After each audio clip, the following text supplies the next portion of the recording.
Bonjour à toutes et tous, fidèles auditeurs, auditrices de la radio Isanganiro, et merci d'avoir choisi ce rendez-vous. Émission Mosaïque, aujourd'hui, nous allons parler rapatriement des réfugiés burundais. Ils sont nombreux dans les pays de la région et au-delà, en Tanzanie, en Ouganda, au Rwanda, en Europe et ailleurs. Selon des rapports de l'ONU, plus de 400 000 Burundais ont été poussés à l'exil suite à la seule situation de 2015. Ces rapports ont été pourtant rejetés par l'État burundais. Le président Evariste Ndayishimiye a montré sa volonté de voir les citoyens burundais vivant en exil rentrer au pays. C'était lors de son investiture le 18 juin 2020. Quel défi!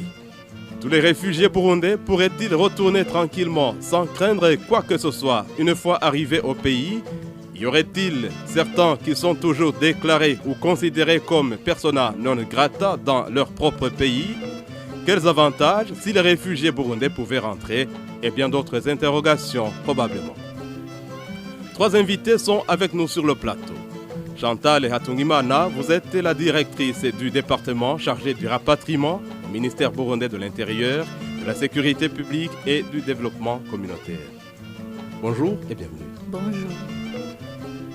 Gaspard Kovako, un des responsables du parti CNDD, vous avez été à la tête de la commission chargée du rapatriement des réfugiés après l'accession au pouvoir du président Melchior Ndadaye en 1993, c'est ça? Oui. Bonjour et bienvenue. Bonjour. Et puis nous sommes avec M. Anissé Nyonguru, président du parti CDP. Vous avez été le secrétaire exécutif du Sénared, cette plateforme de l'opposition qui est née après les événements de 2015, mais en exil toujours. Bonjour et bienvenue. Bonjour. Il devait y avoir un quatrième invité, à savoir la présidente ou la coordinatrice de l'association des femmes rapatriées du Burundi, Afrabu en sigle. Mais il aurait peut-être eu un empêchement de dernière minute. La mise en onde est assurée par Albert Ndouayo, Renaud Nyongheza et Gracia Justicia Tuikeze sont avec nous pour la prise d'image. Réalisation de Francine Ndiokubrayo et au micro, vous retrouvez Léon Sebitaliho. Encore une fois, bonjour et bienvenue. D'abord, la première question à vous, Madame Chantal Hatungimana, directrice du département rapatriement. Que vous dit le discours du président de la République qui appelle les réfugiés burundais à rentrer? Merci pour cette question. Le discours du président qui invite les rapatriés à rentrer. Les réfugiés à rentrer dans leur pays. C'est un discours qui manifeste la volonté politique de notre pays et qui met en priorité le rapatriement des Burundais. Donc, c'est-à-dire que c'est la priorité pour le gouvernement du Burundi. Des rapports de l'ONU rapportent que plus de 400 000 Burundais ont été poussés à l'exil après la crise de 2015. Vous estimez à combien les Burundais qui sont encore en exil? Le fait qu'une personne se réfugie dans un pays ou donc ailleurs, normalement, si moi je suis au pays, je ne saurais pas si tel ou tel a été en exil ou pas. Seuls les pays d'asile possèdent ou bien possèdent les effectifs corrects, donc des gens qui se sont réfugiés. Sinon, au niveau, moi je saurais ceux qui sont rentrés, mais ceux qui partent, il est difficile quand même de les maîtriser. Mais de toutes les façons, vous pourriez savoir où se trouvent essentiellement ces réfugiés. Ils sont essentiellement dans quel pays, les réfugiés burundais? Les réfugiés burundais, ils sont en grande partie en Tanzanie, deuxièmement au Rwanda, et puis c'est les autres pays comme l'Ouganda, la RDC et ailleurs. Un peu partout dans le monde. Un peu partout dans le monde. Et tant que vous avez le micro, une petite question. Un programme pour les rapatriés, ça se porte comment? Le programme pour rapatrier, normalement, si nous parlons de rapatrier, il y a deux types de rapatriement. Il y a des rapatriés qui sont facilités et d'autres rapatriés qui viennent spontanément, ce qu'on appelle des rapatriés spontanés. Et pour ce qui est des rapatriés spontanés, ce sont ces personnes-là qui, en exil, ils éprouvent l'engouement de regagner leur patrie et sans attendre la facilitation ou bien quelque aide que soit-elle, ils décident de rentrer. Ça, ce sont des rapatriés spontanés. Il y a aussi des rapatriés facilités ou qui passent donc c'est le rapatriement organisé qui va les aider à regagner le pays. Et ce rapatriement est organisé entre qui et qui? C'est entre le pays d'asile, entre le pays d'origine, ainsi que le Haut Commissariat des Nations Unies pour la protection des réfugiés. Là, on va y revenir. Monsieur Gaspard Kowako, vous avez dirigé une commission chargée du rapatriement du temps de Melchior Ndadaye en 1993. Estimez-vous que les conditions sont réunies pour permettre un retour massif des réfugiés burundais à ce jour? Mais d'abord, que vous dit, vous aussi, le discours du président de la République qui appelle les réfugiés burundais à rentrer au pays? Oui, merci pour la question. Le discours du président que nous avons suivi en présentiel est un discours qui s'est voulu rassurant, mais c'est un discours qui, à entendre tout son contenu, on peut nuancer parce que il a appelé les réfugiés à regagner leur pays pour construire la nation burundaise ensemble avec les autres Burundais. Mais en même temps, il a ajouté un bémol en disant que ceux qui ont commis des actes devraient en répondre en quelque sorte. Quels actes? Ça veut dire que ceux qui se sont rendus coupables à un certain moment, je précise, en 2015, je pense. Il y est revenu d'ailleurs au cours de la célébration de l'anniversaire du 58e anniversaire. Il y est revenu. J'ai eu à m'exprimer là-dessus. Je pense que si ma mémoire ne me trahit pas, c'était le 2. Donc le lendemain, parce qu'il y a une radio qui m'a appelé pour dire qu'est-ce que vous en pensez. Et je me suis exprimé à haute intelligible sur ce que j'en pensais. Donc c'est un bon discours, mais aussi qui doit avoir des mesures d'accompagnement pour que tous les réfugiés puissent rentrer. Ici, je voudrais préciser quelque chose. Pour que les réfugiés rentrent, il y a deux façons. Comme le disait madame en charge du département du rapatriement au sein du ministère. Elle parle de spontané, facilité. Oui. Il y a des rapatriés spontanés. Nous en avons connu à l'époque, lorsque le président Ndadaye Melchior nous a fait confiance. Et les rapatriés spontanés étaient beaucoup plus nombreux que les rapatriés qui étaient facilités par les gouvernements et le HCR, c'est-à-dire le gouvernement des pays d'accueil et le Haut Commissariat des Nations Unies pour les réfugiés. Alors, je voudrais souligner quelque chose sur laquelle je reviens souvent. Pour que les réfugiés rentrent, il y a deux instruments, même trois. Un, il y a la Convention de Genève de 1951 qui définit bien les conditions de retour des réfugiés dans un cadre digne. C'est la Convention de Genève de 1951. Cette convention a été complétée par la Convention de l'OIA. À l'époque, je crois que c'est la Convention de 1969 avec des protocoles additionnels pour faciliter le retour, compte tenu de ce qui a été observé dans les embûches de rapatriement. Alors, il y a aussi les rapatriés spontanés. Ceux-là, à partir du moment où ils estiment que ce qui a été à l'origine de leur exil a cessé d'exister, ils ne vous avertissent pas. Ils ne passent pas par le HCR, ils ne passent pas par le gouvernement. Ils y rentrent directement. Et nous avons eu affaire à beaucoup de rapatriés spontanés qui finalement nous ont causé des problèmes, étant entendu qu'on n'avait pas encore préparé ce retour. Et figurez-vous, lorsque j'étais le président de la commission de rapatriement des réfugiés burundais, chargé du retour, de l'accueil et de la réinsertion, c'est tout un programme qu'il faut prévoir, qu'il faut programmer. Nous avons été envoyés en mission au Rwanda, au Zaïre de l'époque, l'actuelle République démocratique du Congo, en Tanzanie, pour dire aux réfugiés d'attendre pour qu'on se prépare à leur retour. Parce que déjà, la pression était énorme. Et vous les avez appelés à patienter? Nous les avons appelés à patienter, mais figurez-vous, avant la fin de la mission, ils étaient déjà sur place. Et nous avons été obligés de les accueillir, compte tenu des conditions dans lesquelles nous vivions. On n'avait pas encore d'assistance. On a mis les bouchées doubles pour qu'on puisse les accueillir autant que faire se peut.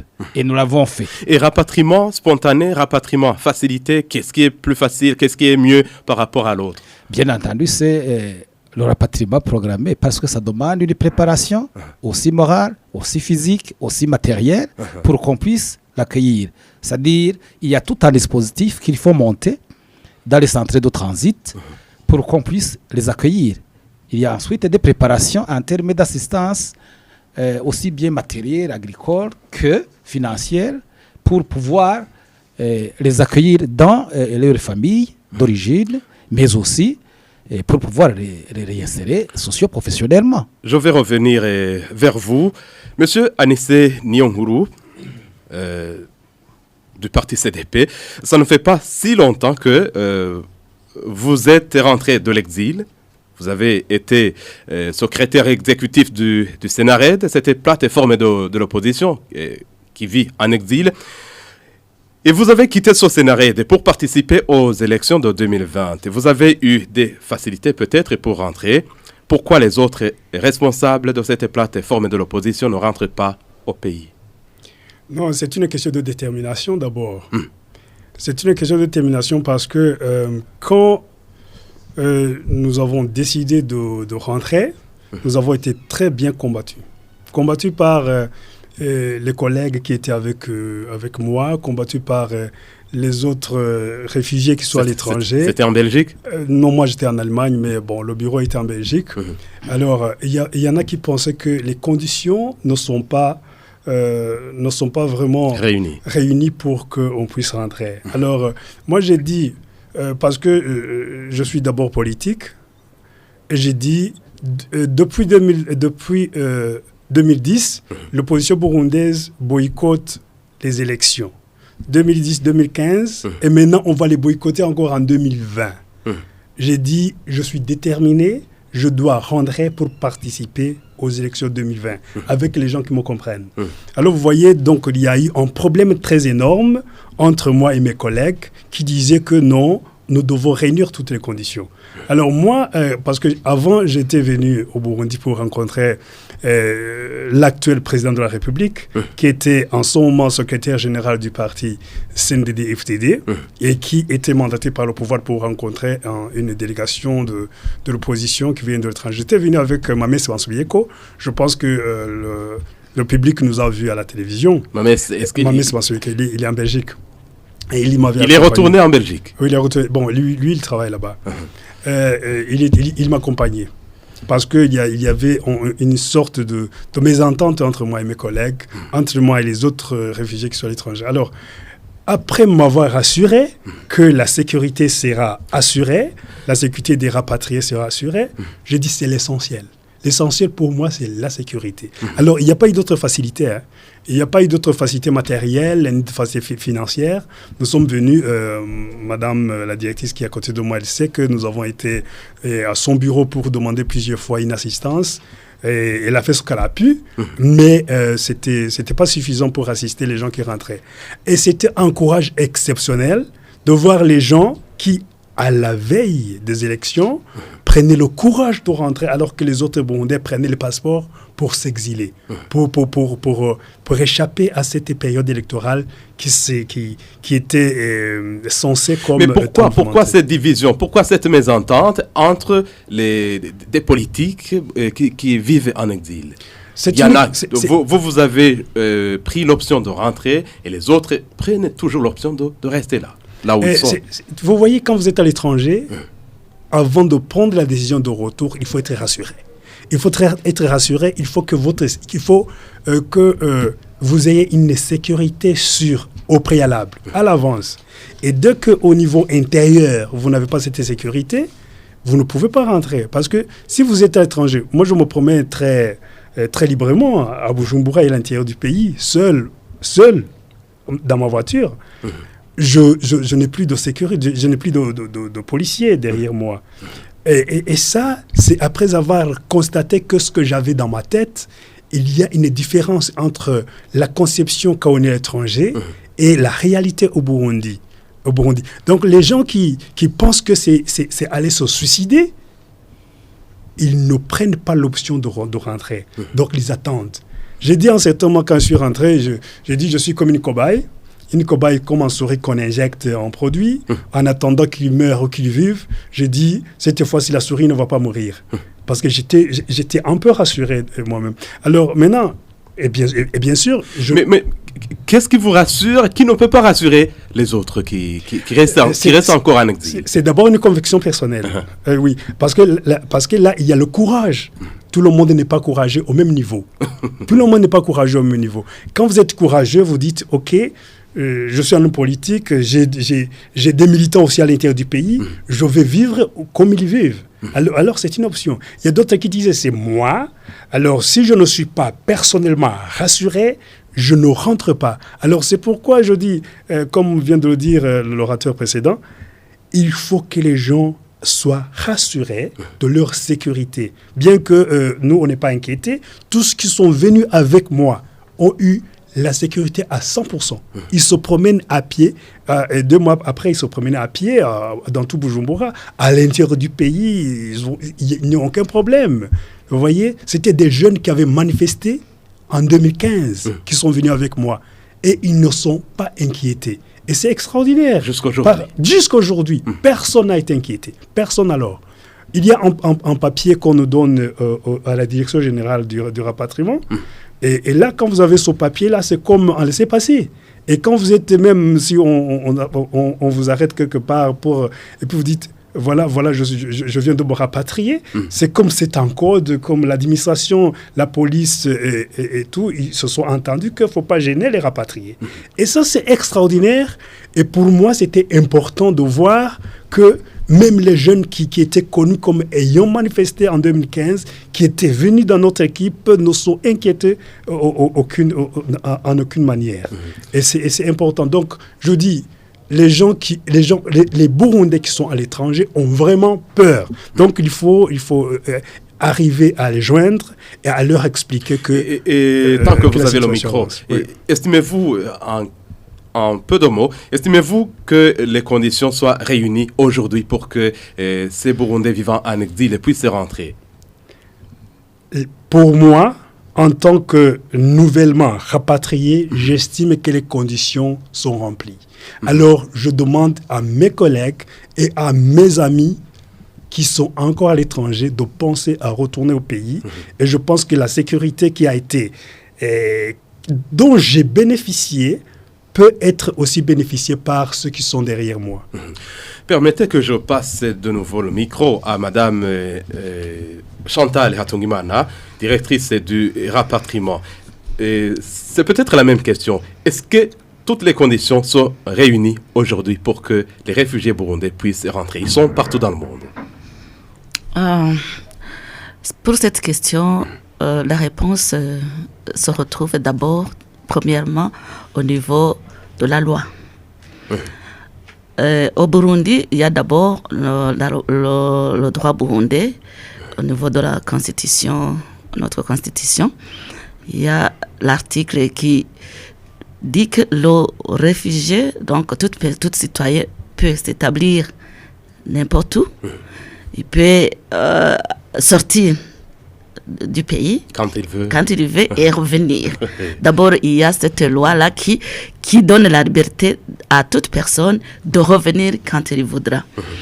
Ça, c'est un. De deux, il y a aussi donc la politique alors. D'abord, si nous partons même par rapport au discours du président, il y a aussi alors les institutions mises en place pour gérer cette question. Il y a le ministère en charge donc des rapatriés, c'est-à-dire qu'il va étudier toutes les questions. Il y a un département, la direction générale en charge de ce rapatriement. Il y a aussi donc d'autres institutions qui peuvent venir pour essayer de remplir les conditions, notamment la CNTB qui va s'occuper des questions des uns et des autres. Alors pour moi, je trouve que s'il y a des prédispositions en faveur de ces rapatriés, et ce qui va couvrir le tout, c'est la sécurité. Oui. Et une petite question, quel est l'état des lieux par rapport à la collaboration entre, je vais parler de la tripartite, Burundi, HCR et les pays hôtes. Il existe quelle sorte de collaboration pour que ces réfugiés puissent rentrer? Bon, ces réfugiés rentrent bien sûr dans un cadre bien précis. Dans le cadre alors de ces accords tripartites, et plusieurs pays qui abritent les réfugiés burundais, ils ont déjà eu des accords avec le Burundi. Je citerai le premier pays qui a signé l'accord avec le Burundi, c'est la Tanzanie qui l'a signé en 2001. Il y a le Rwanda qui l'a signé en 2005. Il y a la RDC qui l'a signé en 2009, ainsi que l'Ouganda qui est le dernier à signer cet accord en 2013. Ah oui, donc c'est-à-dire que dans le cadre de ces accords-là, les gouvernements mettent en place des institutions pour opérationnaliser ces accords, notamment les commissions tripartites, et qui se réunissent autant que de besoin pour statuer sur les questions des rapatriés. Est-ce que le Burundi se parle avec ces pays en faveur du rapatriement, justement? Oui, oui. Et comment est-ce que le gouvernement burundais se parle avec le Rwanda voisin? Pour le Rwanda, je crois que depuis 2013, le gouvernement essayait d'échanger. D'abord, c'était à partir du tripartite, de la réunion tripartite qui était effectuée en Ouganda, où on avait besoin du transit au niveau du Rwanda. Et depuis cette date-là, ils essaient donc de communiquer, d'abord de demander le transit, quoique la communication n'a pas été effective. Une petite question, et vous pourriez y répondre brièvement. Est-ce qu'il y a des indésirables burundais en exil? Ça, moi, en tant que technicien chargé du rapatriement... Persona non grata. Est-ce qu'ils existent? Moi, je ne sais pas. Vous ne savez pas? Parce que moi, je suis purement technicien. Alors ça, c'est... Je ne pourrais pas vraiment avoir une réponse satisfaisante. Monsieur Gaspard Kowako, vous avez été chargé du rapatriement des Burundais. Est-ce que parmi les réfugiés, il peut y avoir des indésirables face à leur propre pays? Avant que je ne réponde à cette question, je voudrais revenir sur un élément sur lequel je me suis exprimé. Il est revenu, mon ami Anicet, président du CDP. La sécurité d'abord intérieure. Oui. Ça, c'est très important. Au-delà de la loi, au-delà des instruments juridiques, internationaux et nationaux. La sécurité d'abord intérieure. D'expérience, un réfugié qui se trouve dans un pays d'asile qui n'a pas beaucoup bougé, pour peut-être venir voir ce qui prévaut dans le pays, comme elle a vécu. Anissé est venu voir, il est retourné là-bas. Généralement, il garde l'image. Il garde l'image qu'il avait en exil. Avant qu'il parte en exil. Je l'ai constaté, j'ai discuté avec des réfugiés en Tanzanie, j'ai discuté avec des réfugiés au Rwanda, et à RDC à l'époque, qui s'appelait Zaïre, il gardait cette image. Et il est fort probable que mon président gardait toujours l'image qu'il avait il y a 9 ans. À quelques différences près. Parce qu'il est régulièrement informé par nous et d'autres militants. Votre président, vous parlez de... L'honorable Léonard Nyangoma. Est-ce qu'il compte venir un jour pour s'installer définitivement au Burundi? Je vais y arriver. Mais il n'est pas le seul avec les autres. Bien sûr, je vais y arriver. Alors, quelque chose que j'ai entendu, c'était le 10 juillet, j'étais à Ngozi, sur l'invitation de son Excellence en collaboration avec le Forum des partis politiques. Sur la radio Umucho FM, j'ai entendu qu'il y avait des tueries au moins dans 3 ou 4 provinces. Et nous avons la même information. 10 juillet dernier. Oui, tout à fait. C'était vendredi, je pense. Alors, j'écoutais cette radio qui disait qu'à Kirundo, à Muyinga, Tega, etc., et à Makamba, si je me trompe, il y avait des tueries. Imaginez-vous un réfugié qui entend cela. Quel que soit le mobile de la tuerie. Alors, madame en charge de la direction de la patrimoine parlait de la loi. La loi, c'est une chose. Sa mise en œuvre, ça peut être aussi une chose. La loi burundaise reconnaît qu'on a la liberté d'aller et de venir. Ça, c'est dans les conditions normales, madame. La liberté d'aller et de venir. J'ai la liberté de me rendre en Tanzanie, de me rendre en Ouganda, lutter le Covid-19, de me rendre en Europe, d'aller et de venir. Ça, c'est dans les conditions normales. Alors, considérez ce que je vais te dire. Alors, l'existence d'un département en charge de la question du rapatriement, c'est une bonne chose, mais ce n'est pas suffisant. Nous avons combien de commissions ici au Burundi? Il y a eu la commission Mandi. Les gens n'ont pas connu d'affluence parce qu'il y avait une commission. Parce que quand il est entré, il n'était pas rétabli totalement dans le droit. Il y a la commission que j'ai remplacée, je crois qu'elle était dirigée par le professeur Rukingamba, et nous avons fait la remise reprise avec le professeur Porungarambe. Et après cette commission, les gens sont venus et nous avons accueilli en l'espace de 3 mois entre 35 000 et 40 000 réfugiés. C'est-à-dire, pour un retour organisé en terre, accueil n'est pas possible. Parce qu'il y a des normes, le HCR considère qu'il faut accueillir les 50, 100 maximum en fonction des dispositifs mis en place, les camions, le centre de transit d'accueil, etc. Maintenant, il y a eu la commission qui a suivi, n'est-ce pas? Oui. Sous la convention de gouvernement. Il n'y a pas aussi eu beaucoup d'affluence. Figurez-vous qu'à un certain moment, je me rappelle qu'il y a tout l'entourage du cabinet du ministre qui avait en charge du patrimoine à l'époque, qui s'est retrouvé à Mpimba. C'était sous Boyoya 2. Qu'est-ce qui s'est passé? Ils sont condamnés plutôt de subutiliser les aides qui étaient destinées aux réfugiés et déplacés, essentiellement déplacés, parce qu'il n'y avait plus de rapatriement. Venons maintenant à la tripartite.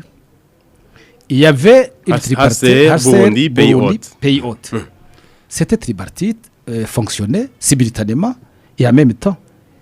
Maintenant, il y a une tripartite, c'est-à-dire on a révisé les accords entre pays. Et j'ai bien noté que c'est en 2001 en Tanzanie, 2005 au Rwanda, 2009 à RDC et 2013 en Ouganda. Et pourquoi est-ce qu'il n'y a pas cette synergie? J'entends qu'il y a un mouvement de rapatriement qui s'adresse essentiellement à la Tanzanie. Pourquoi pas au Rwanda? Puisqu'il y a un accord. Pourquoi pas à RDC? Parce qu'il y a des réfugiés et parce qu'il y a un accord. Pourquoi pas en Ouganda? Parce qu'il y a des réfugiés et parce qu'il y a un accord. Alors, venons-en maintenant à la question. Y a-t-il des indésirables? Je ne sais pas s'il y a des indésirables. Est-il que le président de la République a dit qu'il voudrait voir tous les réfugiés rentrer pour bâtir la même nation, c'est-à-dire la nation burundaise. Mais j'ajoute, il y a des hommes et des femmes sous mandat. Je ne sais pas si c'est synonyme, mais il y a des femmes et des hommes réfugiés burundais qui sont sous mandat. J'ai proposé... Et vous pensez que ces mandats peuvent être supprimés, levés? C'est la meilleure façon. Moi, je me suis exprimé précisément le 10, j'étais à Ngozi, dans une réunion qui était organisée autour du président de la République, en parlant du parent, le mot vieil, n'est-ce pas? Et je me suis exprimé dans la langue nationale en disant ishavu ry'umubyeyi ririrwa ntirirara. Ça veut dire que c'est le pardon. Et c'est le pardon qui peut nous sauver. Nous péchons tous les jours, comme dit la Bible, et nous nous repentissons autant de fois.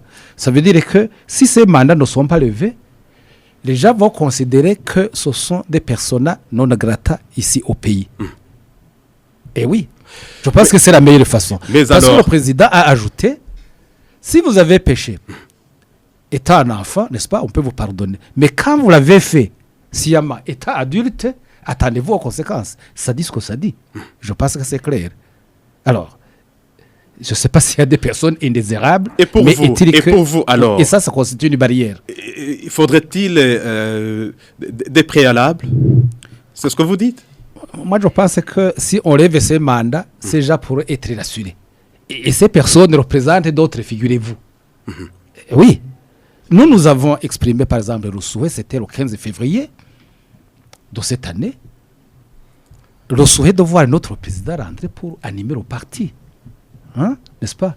Et le parti serait revigoré parce que les militants seraient encore plus confiants en disant même notre patron est là. Qu'est-ce qu'il craint?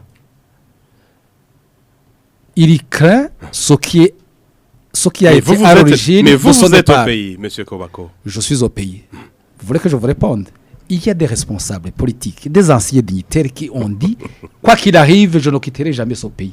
Monsieur Anissani Ongoro. Ça dépend. Moi, je peux être rassuré. Je peux dire, j'ai fait même plus dur que ça. Des préalables, pas de problème. Des préalables avant le retour des réfugiés burundais. Est-ce que c'est nécessaire? Exactement.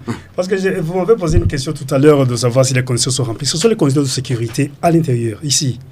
Les conditions de sécurité des rapatriés, c'est rempli. Si je prends l'expérience de moi et de mes collègues et de mes amis qui se sont rapatriés avec moi.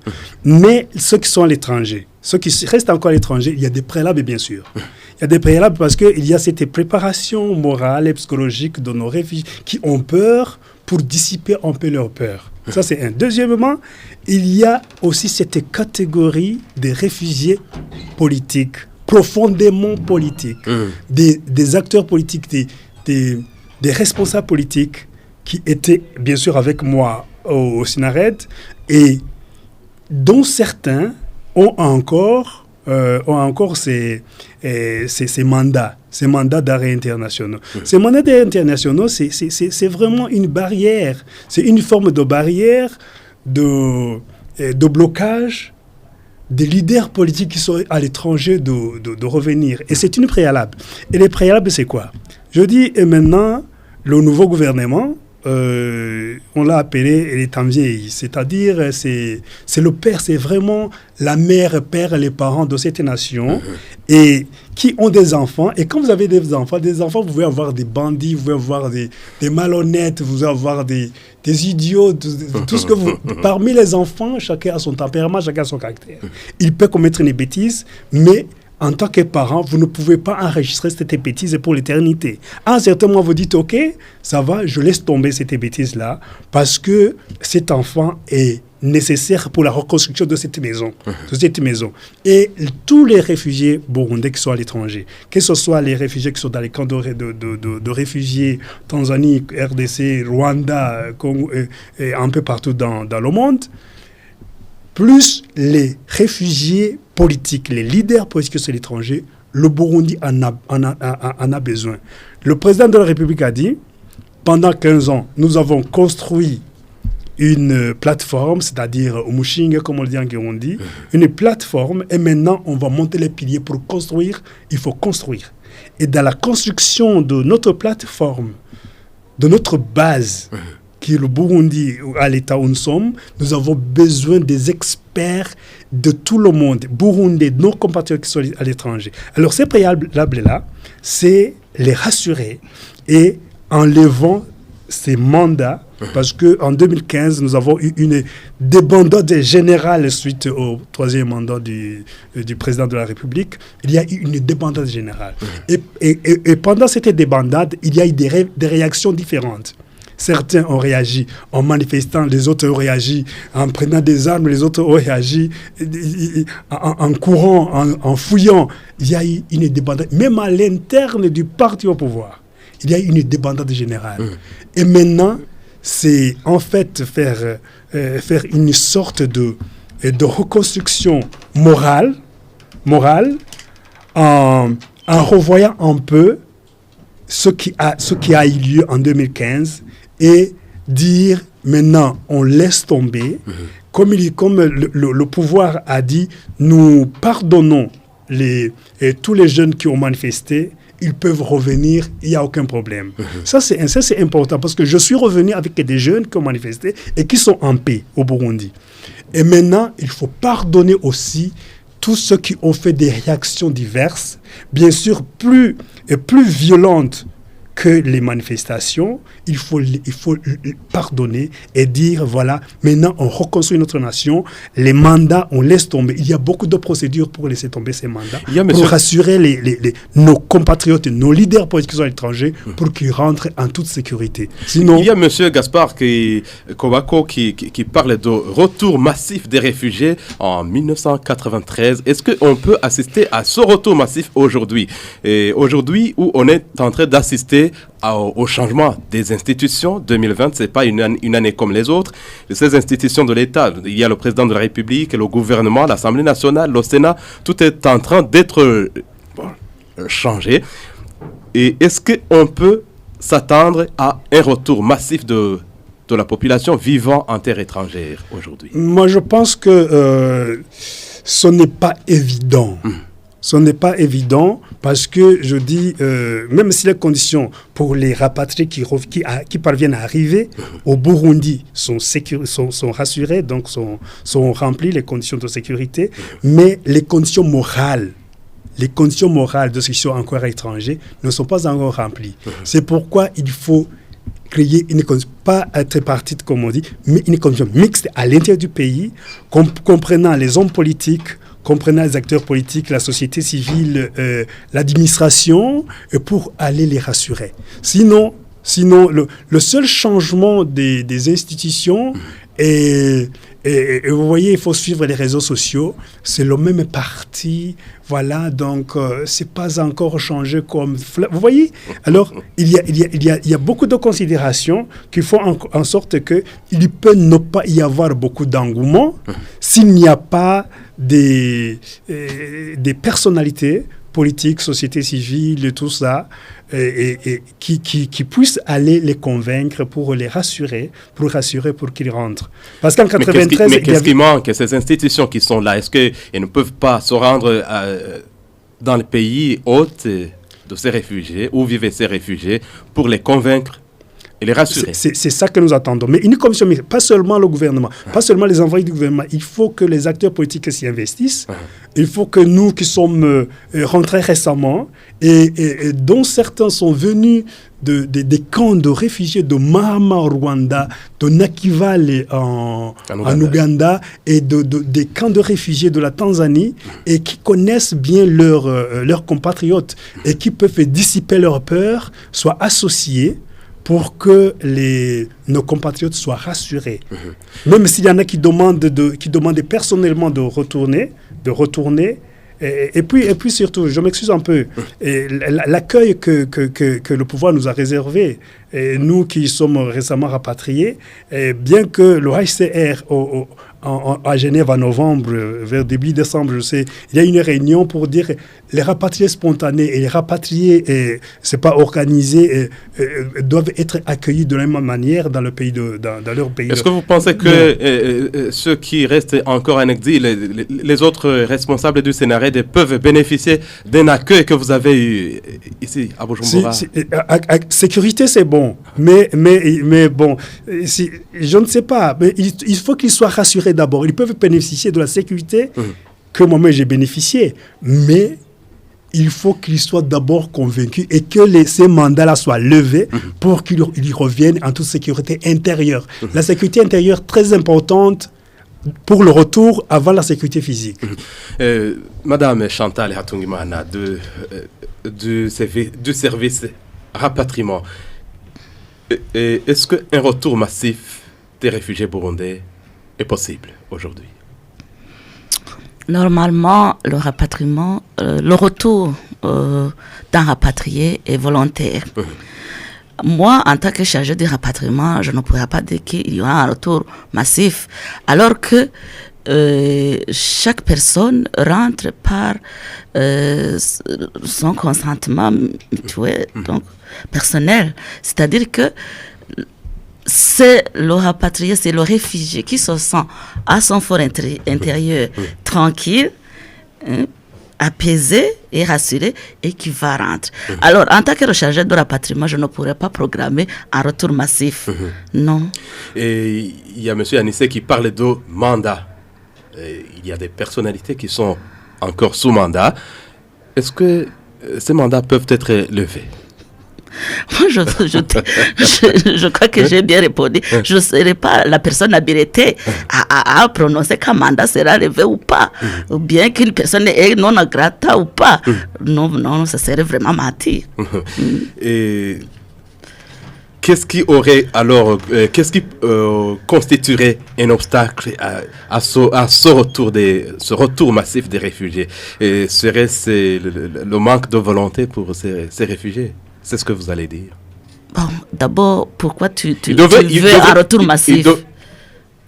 Tout au moins un retour. Disons, parlons retour. Oui. Et est-ce qu'il y a manque de volonté pour les réfugiés ou pour les responsables d'ici au niveau du pays? Non, moi je ne pourrais pas qualifier de manque de volonté pour les réfugiés parce que si on est à l'exil, donc c'est-à-dire que c'est lorsque tu donc ce sont les réfugiés qui ont le choix. Bien sûr. Oui, s'ils ne choisissent pas de rentrer, qu'ils restent là-haut. Non, je ne dis pas qu'ils restent là-bas, mais je ne les force pas de rentrer.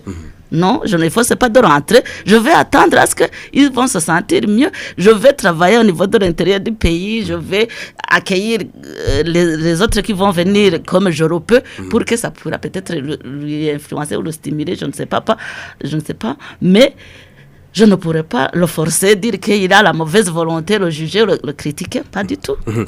Et il y a le président de la République qui appelle ces Burundais à rentrer. Vous êtes chargé de ce rapatriement au sein du ministère.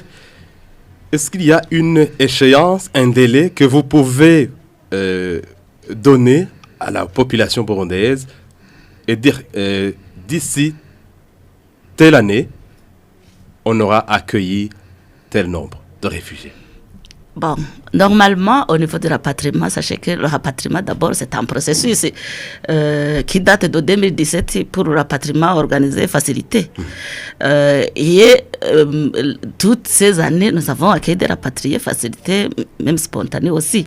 Alors, dire que de telles chances, on aura reçu autant ou autant, nous, au niveau du rapatriement, nous planifions. Nous planifions, nous disons, compte tenu des moyens disponibles pour cette année-ci, nous comptons rapatrier autant. N'est-ce pas? Ça, c'est un chiffre de planification. Et si il y a des fois où le chiffre est dépassé, il y a des fois où le chiffre n'est pas atteint. Parce que le rapatriement est volontaire. Et de notre côté, nous avons atteint notre objectif. Parce que l'objectif, c'est d'accueillir tout rapatriement qui souhaite rentrer. Oui. Et même s'il y a deux qui ont souhaité rentrer, c'est-à-dire nous avons atteint l'objectif parce que ces deux personnes, nous les avons accueillies. Voilà. Un mot à placer, M. Gaspard Kovako. Oui, merci beaucoup. Je vais peut-être commencer par où elle vient de terminer.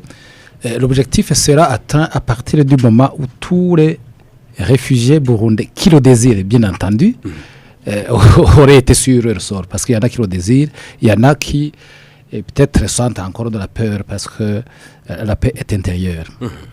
Je voudrais souligner quelque chose. Il ne fait pas beau vivre à l'extérieur du pays, surtout quand on y est contre. N'est-ce pas? C'est comme Einstein. Même si c'était un savant, il n'était pas content de vivre aux États-Unis, n'est-ce pas? Il aurait souhaité vivre et mourir en Allemagne, son pays d'origine. Ça, c'est un. Deuxièmement, je vais peut-être paraphraser le ministre de l'Intérieur dans ses attributions et la sécurité. Qu'est-ce qu'il disait le 10? Il disait que en Tanzanie, on considérait qu'un réfugié est moins qu'une fourmi. Et il rappelle les Tanzaniens, je le sais. Oui, il vous rappelle que vous êtes sûr, moins qu'une fourmi. Sa valeur est inférieure à une fourmi. Ça, c'est le ministre. Je paraphrase le ministre. C'est une personne. Une personne. Et il vous rappelle que vous n'êtes pas chez vous et que donc, à tout moment, on peut faire de vous ce qu'on veut. Et vous savez ce qui se passe. Et je pense que nous suivons les mêmes radios. Dès lors qu'il y a eu une débandade générale, et c'est peut-être 31 militaires, quand il y a eu une débandade, les gens, n'est-ce pas, les commandants d'équipe, les chefs d'équipe, les commandants de section, peloton, etc., ils rassemblent les troupes. Et je parle le langage que le président de la République comprend. Je le sais. Il faut rassembler ces enfants, ces brebis qu'on pourrait qualifier même de galaises, pour qu'on construise la même nation. Il faut que chacun sente qu'il a une part à donner. Alors, il faut qu'il y ait un pardon. Vous avez posé une bonne question. Peut-il mais le pardon ne doit pas être forcé. Aussi. Non. Mais pardonner ne veut même pas dire oublier. Ça, c'est le train Saint-Père qui le disait en 1990 à Mutanga, lorsqu'il est venu rendre visite au Burundi. C'est quoi? C'est le pape Jean-Paul II. Merci. Il disait pardonner ne veut pas dire oublier. Et c'était référence faite au crime qui a été commis. Mais pardonner quand même. Il faut pardonner quand même. Il faut se repentir autant que faire se peut, parce que il paraît qu'on pêche combien de fois par jour, je ne sais pas, mais c'est à tout moment, et c'est pourquoi on demande pardon aussi à tout moment. Vous avez posé une question aussi intéressante. Peut-il y avoir un retour massif? Je pourrais la poser autrement. Y a-t-il un retour massif aujourd'hui, comme je l'ai observé en 1993? On devrait le constater, on ne devrait pas se le demander. Parce que quand il y a un retour massif, c'est un signe de confiance. Ils ne demandent pas la planification, ils viennent tout court. Et souvent, ils disent, je ne vous demande rien, je vais chez moi. Ça, c'est des choses qui sont arrivées. Bien sûr. Il y a des conditions non encore remplies, je n'y reviens pas. Les gens ont besoin d'être rassurés. Et je rappelle que dans la réunion du 10, il y a des hommes politiques, y compris moi-même, qui ont dit on peut accompagner le gouvernement, on peut accompagner le ministère ayant l'intérêt dans ses attributions, on peut accompagner le département pour dire allons ensemble pour rassurer nos compatriotes pour qu'ils rentrent à leur décrivant la situation qui prévaut. Peut-être qu'ils entendent, qu'ils n'appréhendent pas.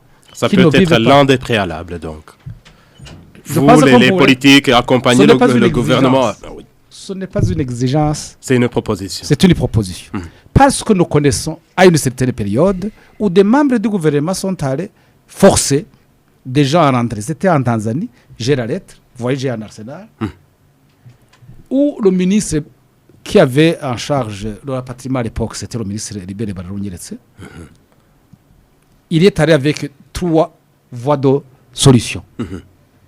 À proposer aux réfugiés. À proposer aux réfugiés et même au gouvernement tanzanien. Mais ces propositions étaient somme toute mauvaises. Il proposait que les réfugiés qui ne veulent pas rentrer, qu'on leur donne la nationalité. On ne peut pas forcer un gouvernement à donner une nationalité. C'est de la volonté de son gouvernement ou de la demande des réfugiés. La deuxième solution, c'était de dire rentrez-nous ces réfugiés. Une solution impossible. Parce que si vous les rendrez par la force, le lendemain, ils retournent. La troisième solution, c'était pour dire éloignez-le le plus possible, peut-être tout près de l'océan Indien. Et au moins, ce pays a des dimensions. Pour qu'ils ne gênent pas. Mais nous n'avons pas encore ces dimensions de la Tanzanie où on pourrait mettre à une distance de 150 km.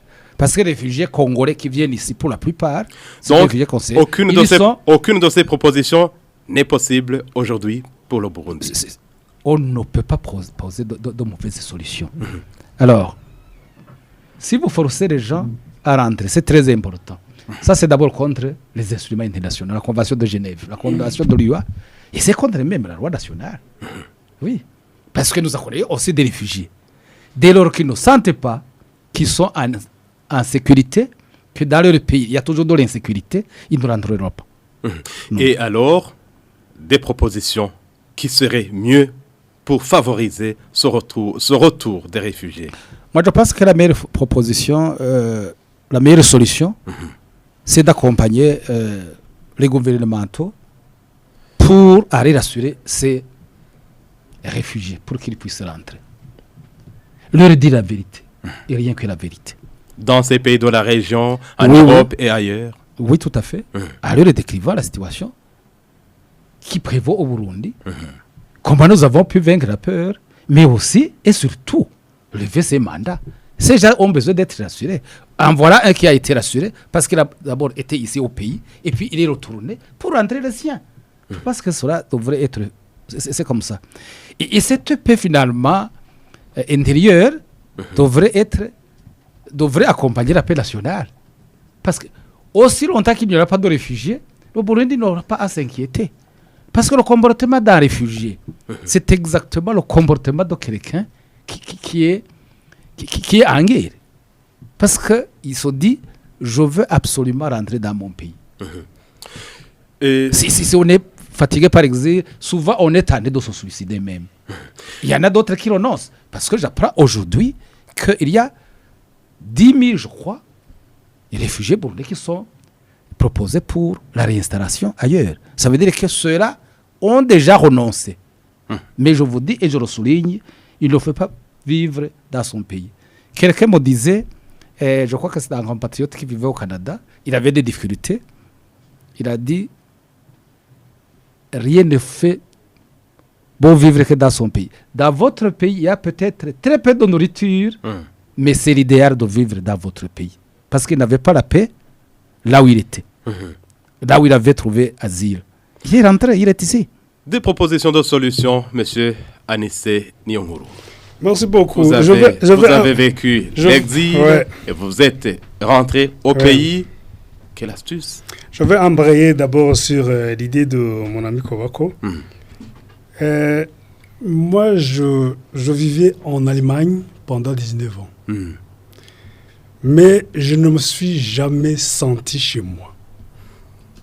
Bien que je vivais bien par rapport aux autres compatriotes burundais qui sont peut-être sur place. Je ne pense, bon, pas bien comme certains peuvent le penser, mais convenablement. Mais je ne me suis jamais senti chez moi. Jamais. Jamais senti chez moi. Je me suis dit toujours, dès que la paix revienne, dès que les conditions de sécurité, mes conditions de sécurité morale, d'abord, sont remplies, je rentre. Et c'est pourquoi d'ailleurs j'ai créé mon parti étant en exil en Allemagne. Pour dire, je pense à mon pays, je fais un projet de société pour mon pays et je dois rentrer. Et c'est ça. Alors, il a parfaitement raison, on ne peut jamais se sentir mieux ailleurs que chez soi. C'est comme si vous aviez une mère malade, peut-être son visage est complètement, je dis, gâté si vous voulez, mais vous dites, au lieu de l'abandonner, je vais la soigner. Au lieu de l'abandonner, c'est la même chose qu'une nation, c'est comme une mère malade. Au lieu d'abandonner votre maman, vous dites, ma mère, elle n'est pas bien, elle est malade, elle est même mauvaise, elle a même un mauvais caractère, elle m'insulte, toi imbécile, mais je dis, c'est ma mère. Je dois aller chez elle et la soigner. Voilà, et rester à côté. C'est important pour, au niveau de la mentalité des réfugiés, c'est comme ça, c'est cette nostalgie qui nous hante, nous qui sommes à l'étranger pendant longtemps. Et les réfugiés qui sont dans les camps de réfugiés, là on n'en parle pas. Alors, maintenant, vous avez posé la question concernant les propositions. Les propositions de solution. La première proposition de solution, c'est mettre en place une commission mixte chargée de rapatriement. Et cette commission mixte comprend les représentants du pouvoir, les acteurs politiques, la société civile et inclure aussi, je l'ai dit avant, ceux qui sont récemment rapatriés parce qu'ils sont encore en liaison avec ceux qui sont restés derrière. Et puis, en même temps, cette commission devrait rencontrer... Vous, personnellement, vous êtes encore en liaison avec les membres influents du Sénarède. Absolument. Ce sont des amis. Ce sont des amis. Même à un certain moment, si vous ne vous entendez pas au niveau politique, c'est la question politique. Quelle serait alors cette astuce que vous pourriez leur partager? Ce n'est pas question de leur partager, c'est une question de transmettre une volonté du pouvoir qui dit le pouvoir veut avec cette commission, les rencontrer, les rassurer, parler ouvertement de cette question de mandat pour ceux qui parler concrètement de leur sécurité sur place et préparer moralement leur sécurité intérieure. C'est important. Et après, vous allez voir, les gens ne vont pas aller au HCR pour dire, voilà, ils viennent d'eux-mêmes. Vous allez constater que les gens comme moi, ils atterrissent à l'aéroport, ils disent, moi, je rentre chez moi parce que je suis sécurisé. Je me sens que mon intérieur est sécurisé, mon physique aussi sera sécurisé sur place. Et c'est important. La commission mixte est très importante d'être mise en place le plus tôt possible. Et après, il faut organiser, bien sûr, ces rencontres-là et ces rencontres un peu partout dans les pays limitrophes et faire une forme de diplomatie auprès de certains pays amis ou les pays limitrophes du Burundi pour que les pays aussi s'engagent à convaincre les réfugiés qui sont chez eux. Les pays hôtes. Pas les contraindre, pas les contraindre de rentrer, mais les convaincre. Parce qu'il faut d'abord rassurer nos pays, les pays limitrophes, qu'au Burundi, ils observent. Ils nous observent, ils voient l'évolution politique. Et quand ils voient l'évolution politique, il faut aussi aller les voir pour leur expliquer voilà comment on pense améliorer notre sécurité, assurer la sécurité des réfugiés, les installer chez eux, voilà. Pensez-vous que les pays hôtes de ces réfugiés peuvent les chasser un jour? Généralement, ils suivent la Convention de Genève. Il y a des lois internationales que les pays hôtes suivent. Ils ne peuvent pas se lever le matin et dire nous vous chassons parce que ils doivent. Tous les pays sont soumis aux conventions qu'ils ont signées un jour. Alors, mais ils ne peuvent pas les chasser. Mais c'est quand ils sont convaincus, ils vont aussi les convaincre. De dire voilà, nous avons parlé avec les représentants de votre pays et maintenant, voilà, ils nous ont dit ceci et nous aussi nous avons été là-bas. C'est réel, la sécurité, la paix est là. Le plus important pour chaque pays, c'est la paix. La paix. Comme la Tanzanie a construit la paix, et maintenant, elle est parmi les 10 pays les plus riches d'Afrique, la Tanzanie. Elle a commencé à construire la paix. Et maintenant, il faut que le Burundi construise aussi la paix. La paix est importante pour nous tous. Mise en place d'une commission mixte, préparer et organiser des rencontres avec tous les acteurs concernés. Serait-ce possible, Madame Chantal Hatungimana, chargée du rapatriement? Bon, les propositions de solutions pour qu'il y ait un rapatriement des Burundais afin de répondre à l'appel que Son Excellence, Monsieur le Président de la République, a lancé aux réfugiés burundais. Ce que je partage avec ces orateurs, c'est que les sensibilisations au niveau donc des pays d'exil sont d'une grande importance pour essayer d'expliquer la situation, essayer de donner l'image actualisée qui est totalement différente de celle au moment où ils ont quitté le pays. Et aussi, un autre aspect qui pourrait encore contribuer, c'est inviter aussi ces réfugiés de venir pour voir, pour eux-mêmes se rendre compte de l'état des lieux afin qu'eux aussi puissent retourner et raconter ce qu'ils ont vu.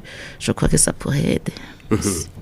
Madame Chantal Hatungimana, directrice du rapatriement au ministère ayant en charge l'intérieur, merci de votre participation à cette émission. Merci de votre contribution. Merci, Vassim.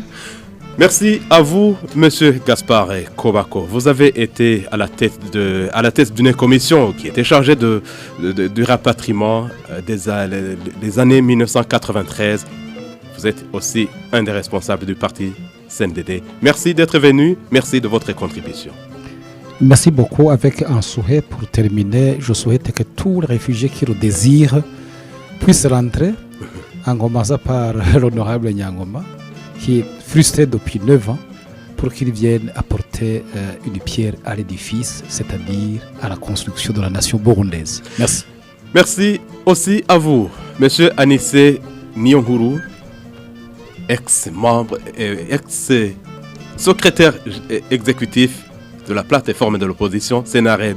Merci de votre contribution à cette émission. Merci beaucoup. Je dis à tous mes collègues de prendre le courage en main et voilà. Et pour ceux qui ne sont pas sous mandat, de penser au retour au pays pour construire la nation ensemble. Merci. Et c'est par ici que nous mettons un point final à l'émission Mosaïque pour aujourd'hui. Mise en onde par Albert Ndouayo, Renaud Nyongheza et Gracia Justicia Tuikeze pour la prise d'image. Francine Diokubgayo était à la réalisation et à la présentation Léonce Vitalio. Nous vous souhaitons de passer de bons moments, toujours à l'écoute de votre station préférée, la radio Isanganiro. À la prochaine.